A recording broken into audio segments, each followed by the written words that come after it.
ঔপনিবেশিক রাষ্ট্রগুলো সারা বিশ্বের সব জায়গাতেই তাদের আগ্রাসী বোঝা চাপিয়ে দেয়, অথচ যখনই তাদেরকে চ্যালেঞ্জ করা হয় তখন তারা দেখাতে চায় যেন আত্মরক্ষার্থেই তারা সবকিছু করছে। অধিকৃত ফিলিস্তিনি ভূখণ্ডে ইসরায়েল গণহত্যা চালিয়ে যাচ্ছে, এরপরেও তারা দাবি করেছে যে আত্মরক্ষার্থে তারা এসব করছে। দখলদারিত্বের সংজ্ঞাই হলো এটা একটা আগ্রাসী পদক্ষেপ। এই দখলদারিত্বের বিরুদ্ধে যেই বৈধ ফিলিস্তিনি প্রতিরোধ আন্দোলন চলছে সেটাই প্রকৃতপক্ষে আত্মরক্ষার প্রচেষ্টা।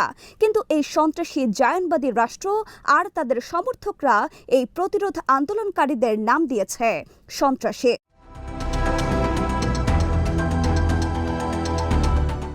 ক্ষমতাধর দেশগুলোর বহু ক্ষমতাধর মানুষ মারাত্মক সব অপকর্ম আর যুদ্ধ অপরাধ চালিয়ে যাচ্ছে। এরাই আবার দাবি করছে যে গণতন্ত্রের জন্য তারা কাজ করছে। ট্রাম্প, স্টারমার আর নেতানিয়াহু একটা অশুভ